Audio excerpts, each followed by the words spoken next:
Alors quand on s'embarque là-dedans, on se dit si on fait un navet, alors ça c'est... Bienvenue sur Icônes et Silences, la chaîne où les murmures de l'histoire rencontrent les vérités cachées de nos plus grandes légendes, possédant l'une des voix les plus chaudes, les plus caverneuses et les plus puissantes de toute l'histoire du cinéma français. Il a pourtant choisi de quitter cette scène dans un silence absolument assourdissant. Pendant de très longues années, le public s'est posé une question obsédante. Pourquoi le géant Jean-Pierre Mariel, cet acteur flamboyant et incontournable, a-t-il soudainement disparu sans laisser la moindre trace ? Comment une icône aussi majestueuse a-t-elle pu s'évaporer loin des projecteurs, fuyant les regards de ceux qui l'adoraient, qui ou quoi a bien pu voler cette voix si légendaire qui faisait trembler les salles obscures de notre pays ? La réponse à cette énigme cruelle a été profondément enfouie, jalousement gardée derrière les murs épais de sa demeure, loin de la cruauté des médias. Mais aujourd'hui, le voile se lève enfin dans un livre bouleversant intitulé « Chantons sous les larmes ». La femme de sa vie, l'actrice Agathe Nathanson, a eu le courage inouï de briser cette omerta. Elle a osé révéler le secret déchirant que l'industrie du spectacle, toujours avide de jeunesse, de perfection et de rentabilité, aurait préféré ignorer à travers des lettres écrites en secret alors qu'il était encore à ses côtés, assise à quelques mètres de lui. Elle raconte la lente descente dans l'oubli provoqué par la maladie d'Alzheimer. Ce n'est pas seulement l'histoire d'une perte tragique, c'est le récit de la solitude révoltante d'un homme qui refusait catégoriquement de montrer sa vulnérabilité. Jean-Pierre Mariel était un homme d'une fierté immense, un titan qui préférait s'enfermer dans une forteresse invisible plutôt que d'offrir au monde et à un système impitoyable le spectacle de son propre déclin. Mais que se passe-t-il lorsque la lumière s'éteint et que le public regarde ailleurs ? Sommes-nous vraiment prêts à accepter que nos géants puissent vaciller et perdre leurs mots ? Ce soir, nous ouvrons ce carnet intime et lourd de sens. Chaque ligne écrite par sa femme est une blessure, une déclaration d'amour éternel et surtout une confrontation directe avec les illusions de la célébrité. Restez avec nous, car derrière le rire tonitruant et les rôles inoubliables se cache un combat acharné dont les détails vont vous bouleverser ou... Avant d'éblouir la France entière de sa présence magistrale, Jean-Pierre Mariel n'était pas un enfant prédestiné aux dorures de la gloire, né à Paris mais profondément attaché à la Bourgogne et à la petite commune de Précile-Sec.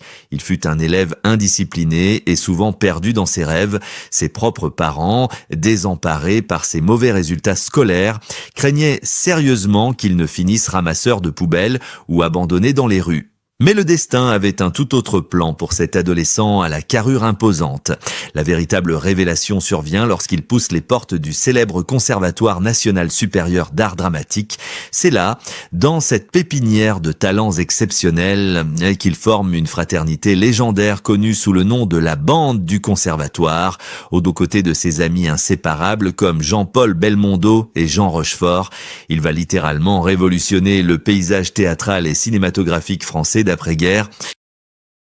Ensemble, ils insufflent une énergie nouvelle, une audace folle et un charme dévastateur qui allait balayer les conventions bourgeoises de l'époque pour réinventer le métier de comédien. Le public français découvre alors un acteur hors norme, doté d'un charisme animal et d'une voix de baryton inoubliable qui résonne comme un violoncelle. Dans la France des années 70, une nation en pleine mutation culturelle, Jean-Pierre Mariel devient le visage d'une masculinité à la fois flamboyante, gouailleuse et profondément touchante. Il enchaîne les chefs-d'œuvre et marque l'histoire du cinéma avec des rôles taillés sur mesure. Comment oublier sa prestation époustouflante dans Les Galettes de Pont-Aven, où il incarne un représentant en parapluie devenu peintre de génie, un symbole éclatant de la liberté absolue. Il brille avec une élégance cynique dans Que la fête commence, sous la direction magistrale de Bertrand Tavernier. Plus tard, il bouleversera le monde entier en incarnant le musicien austère et passionné Monsieur de Sainte-Colombe dans le chef-d'œuvre Tous les matins du monde. À travers ses rôles grandioses, il n'était plus un simple comédien. Il était la France incarnée, l'élégance à la française avec cette petite pointe d'impertinence que le public chérissait tant. Chaque apparition à l'écran était une promesse de rire, d'intelligence et d'émotion pure. Les spectateurs voyaient en lui un séducteur magnifique, un grand seigneur capable de tout jouer, du drame le plus sombre à la comédie la plus légère. Il était adoré du public, respecté par ses pairs et couvert de nominations prestigieuses. Pour la nation, il représentait la force tranquille, un roc inébranlable dans un monde du spectacle souvent éphémère et superficiel. Sa seule présence suffisait à rassurer les réalisateurs et à remplir les salles obscures. Le public s'était forgé l'image d'un homme invulnérable, un épicurien profitant de la vie avec une gourmandise insatiable. Pourtant, sous les acclamations et la lumière aveuglante des avant-premières, le tableau était bien différent. Mais attendez un instant, ne vous laissez pas tromper par cette gloire éclatante et ce sourire fier sur les tapis rouges, alors que la France entière l'acclamait comme un dieu du cinéma. Une ombre silencieuse commençait déjà à s'étirer dans les coulisses de sa vie. Vous êtes-vous déjà demandé pourquoi ? Malgré ce succès phénoménal, ses amis les plus proches peinaient parfois à percer le mystère de son âme. Préparez-vous, car la vérité qui se cache derrière les portes closes de sa maison, celle que sa femme a finalement dû affronter seule dans le silence, pourrait bien vous briser le cœur. Ce qui l'attendait loin des caméras n'était pas une suite de triomphes, mais un combat invisible et dévastateur. Loin des projecteurs aveuglants et des rires tonitruants qui résonnaient dans les salles de cinéma de toute la France. Jean-Pierre Marielle cultivait un paradoxe saisissant, une mélancolie que le grand public ignorait totalement. L'industrie du divertissement est une machine fascinante, mais d'une cruauté redoutable, car elle exige de ses idoles qu'elles soient éternellement fidèles à l'image qu'elle a façonnée pour elles. Pour les spectateurs et les producteurs, ce géant bourguignon devait rester l'éternel séducteur à la voix de caverne, l'homme truculent, le bon vivant qui ne prenait rien au sérieux, mais ce masque d'insouciance pesait d'un poids écrasant sur les épaules d'un homme foncièrement anxieux, discret et d'une pudeur presque maladive. Le célèbre réalisateur Bertrand Blier, qui le connaissait intimement, décrivait souvent un homme tourmenté par le doute, bien loin de l'assurance arrogante de ses personnages. Le vrai drame de la célébrité pour Jean-Pierre Marielle ne résidait pas dans des contrats abusifs ou des scandales financiers, mais dans une dépossession vertigineuse de lui-même. La France entière l'adorait, mais la France adorait une illusion magnifiquement construite derrière cette façade de certitude. La vie personnelle de l'acteur traversait de longues périodes de tempêtes intimes et de grandes solitudes sentimentales, avant de trouver enfin la paix et la lumière auprès de sa dernière épouse, Agathe Nathanson. Il a connu les tourments de 3 mariages brisés avec Noël Wolf, Michel-Charlotte Bompard et Catherine Françoise Burette. Chaque séparation était une blessure silencieuse, une preuve déchirante que les feux de la rampe ne réchauffent pas les cœurs une fois le rideau tombé. L'industrie du cinéma ne protège jamais les artistes de leurs propres démons. Elle se contente d'exploiter leur aura tant qu'elle brille. Il était prisonnier de ce que les autres attendaient de lui, enfermé dans cette stature de monument national qui ne lui laissait aucun droit à l'erreur ou à la faiblesse. Ses journées de tournage étaient épuisantes, marqué par l'exigence absolue qu'il s'imposait pour cacher son anxiété dévorante, tandis que ses soirées se terminaient souvent dans le silence lourd d'un appartement où le personnage devait enfin s'effacer. Comment survivre quand votre propre voix, celle qui fascine des millions de personnes, devient votre seule identité aux yeux du monde? Il avait le sentiment oppressant d'être réduit à une simple distraction pittoresque, alors que son âme réclamait de la profondeur, de la compréhension et un amour véritable qui ne s'arrêterait pas à son statut de légende. L'acteur s'est ainsi construit une carapace impénétrable pour se protéger des regards intrusifs et des jugements hâtifs d'un milieu superficiel. Il s'efforçait de donner le change, de sourire aux journalistes et de faire rire la galerie lors des dîners mondains qu'il fuyait pourtant secrètement. Chaque éclat de rire public lui coûtait une part de son énergie vitale. creusant un fossé toujours plus profond entre l'homme qu'il était réellement et la marionnette géniale que le système réclamait. Mais cette forteresse, aussi solide semblait-elle de l'extérieur, cachait une vulnérabilité que personne n'aurait pu deviner. Cependant, le pire des adversaires n'était pas la presse à scandale ni les exigences des producteurs. Un ennemi invisible et infiniment plus redoutable patientait dans l'ombre, prêt à lui voler bien plus que sa gloire ou son public. Avez-vous une idée de la terreur absolue que peut ressentir un maître incontesté des mots lorsqu'il sent que son propre esprit commence à l'abandonner de la manière la plus cruelle qui soit? Restez à l'écoute, car l'événement tragique qui va bouleverser la trajectoire de cette icône et plonger sa femme dans le plus terrible des silences dépasse absolument tout ce que vous pourriez imaginer. Puis un jour, la lumière des projecteurs a commencé à vaciller de la manière la plus cruelle qui soit. Le grand drame de Jean-Pierre Marielle ne fut pas un scandale tapageur, ni une banqueroute ou une disgrâce publique orchestrée par les médias. La tragédie qui a foudroyé cet immense artiste fut infiniment plus intime et dévastatrice. Alors qu'il approchait du crépuscule de son existence, un mal insidieux, la maladie d'Alzheimer, a commencé à s'infiltrer silencieusement dans son esprit brillant. Imaginez l'effroi absolu pour un acteur, un homme dont toute la vie reposait sur la maîtrise parfaite des textes et sur la puissance évocatrice de sa voix, de sentir soudainement les mots lui échapper. Les souvenirs, autrefois si vifs et si riches, commençaient à se dissoudre comme du sable glissant entre ses doigts. Le maître de la réplique cinglante se retrouvait totalement désarmé, incapable de retenir les visages familiers ou les anecdotes grandioses de ses tournages légendaires.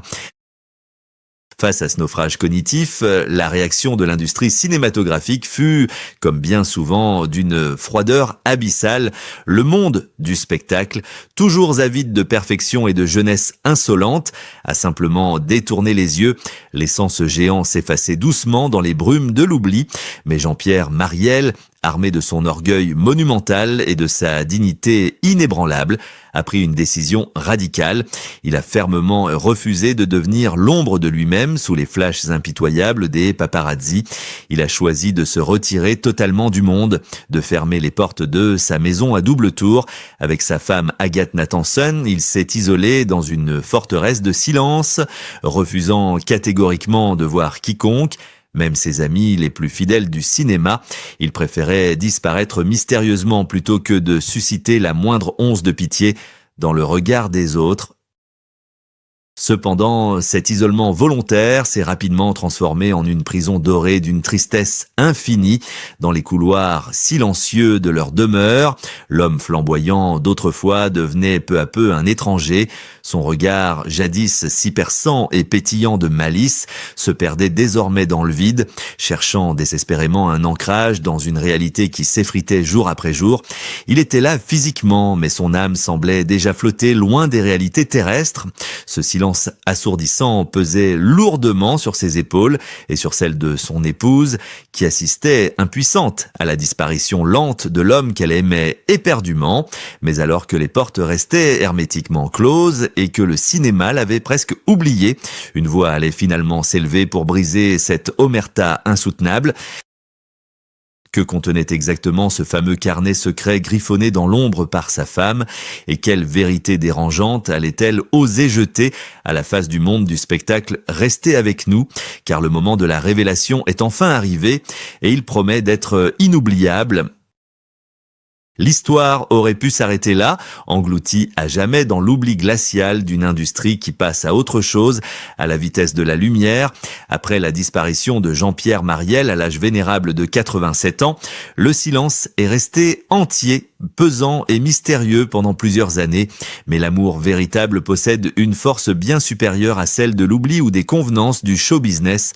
En 2024, à l'âge où beaucoup préfèrent se taire et cultiver leurs souvenirs, Agathe Nathanson a pris une décision bouleversante qui allait créer une véritable onde de choc dans tout le cinéma français.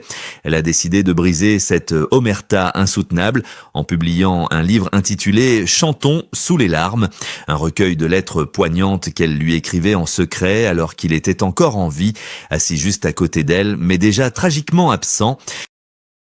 Sur les plateaux de télévision et dans les colonnes des journaux, elle est apparue non pas en victime larmoyante, mais avec la dignité féroce d'une femme déterminée à rétablir la vérité sur l'homme qu'elle aimait.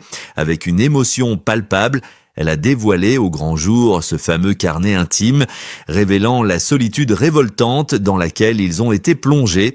Elle n'a pas eu besoin de dresser une liste vengeresse ou de pointer du doigt à un producteur en particulier, car son réquisitoire visait quelque chose de bien plus vaste et de bien plus pernicieux. Elle a dénoncé avec force ce système cruel de la célébrité, cette machine implacable qui transforme les artistes en produits de consommation courante, exigeant d'eux une jeunesse éternelle et une perfection inaltérable, tout en les abandonnant lâchement dès que la maladie ou la vieillesse osent ternir leur image publique. En expliquant pourquoi elle devait vouvoyer son propre mari dans ses lettres, car la maladie d'Alzheimer l'avait transformée en un étranger dans sa propre maison. Elle a mis en lumière la lâcheté d'un monde du spectacle incapable de regarder la vulnérabilité en face à ces révélations d'une rare intensité. La réaction du public et des médias fut d'abord marquée par un choc immense, puis par une profonde incrédulité. Les spectateurs d'Aiki croyaient tout savoir de leur idole gouailleuse, ont soudainement compris le calvaire caché derrière son absence prolongée, les critiques et les journalistes, qui l'avaient parfois oublié ou jugé distant lors de ces dernières années, ont été foudroyés par une vague d'empathie et de culpabilité collective. La voix d'Agathe, tremblante mais puissante, a résonné comme un appel à la décence, rendant enfin à Jean-Pierre Marielle toute son humanité meurtrie. Mais alors que cette vérité bouleversante a enfin éclaté au grand jour, que nous reste-t-il vraiment de cette immense leçon de vie et d'amour, et surtout, sommes-nous prêts à changer notre regard sur ceux qui brûlent sous les projecteurs avant de s'éteindre dans l'ombre? Restez avec nous pour la conclusion de ce voyage émotionnel, car le message qu'elle nous livre va bien au-delà de la simple histoire du cinéma. L'histoire déchirante de Jean-Pierre Marielle et le courage extraordinaire d'Agathe Natanson dépassent largement le cadre intime d'un drame conjugal ou les coulisses secrètes du cinéma français. Ce récit foudroyant agit comme un miroir implacable tendu vers notre propre société, nous forçant à contempler la réalité cruelle qui se cache derrière l'illusion scintillante de la célébrité. Que se passerait-il si l'industrie du divertissement décidait enfin de traiter ces légendes comme des êtres humains vulnérables plutôt que comme de simples produits de consommation jetables? Sommes-nous véritablement prêts à écouter la souffrance silencieuse de nos idoles avant que les lumières de la scène ne s'éteignent définitivement sur elles? Le silence imposé par la maladie et la fuite désespérée de cet acteur monumental représente en réalité la voix étouffée de tant d'autres artistes oubliés. Combien d'étoiles filantes, d'enfants stars brisés ou de talents vieillissants ont été impitoyablement exploités puis abandonnés sur le bord de la route lorsque leur éclat a commencé à ternir en dévoilant ce carnet intime rempli de larmes et d'amour. Sa femme n'a pas seulement réhabilité la mémoire d'un géant blessé, elle a lancé un appel vibrant à notre humanité profonde. Elle nous rappelle avec une force inouïe que derrière chaque icône intouchable, derrière chaque rire tonitruant qui résonne dans nos mémoires, se trouve un cœur qui bat, qui doute et qui souffre. Aujourd'hui, en écoutant ces mots arrachés à l'oubli, nous ne faisons pas que nous souvenir d'un immense talent de l'écran. Nous apprenons à regarder la fragilité avec respect et compassion. Le véritable héritage de ce maître de la diction ne réside pas uniquement dans ses films cultes, mais dans ce silence final que sa femme a eu le courage de traduire en mots. Comme elle l'a si merveilleusement laissé entendre pour honorer sa mémoire, il ne cherchait absolument pas la pitié de son public, il voulait simplement conserver sa dignité intacte jusqu'au bout. Et aujourd'hui, c'est à nous d'écouter cette histoire pour ne plus jamais détourner le regard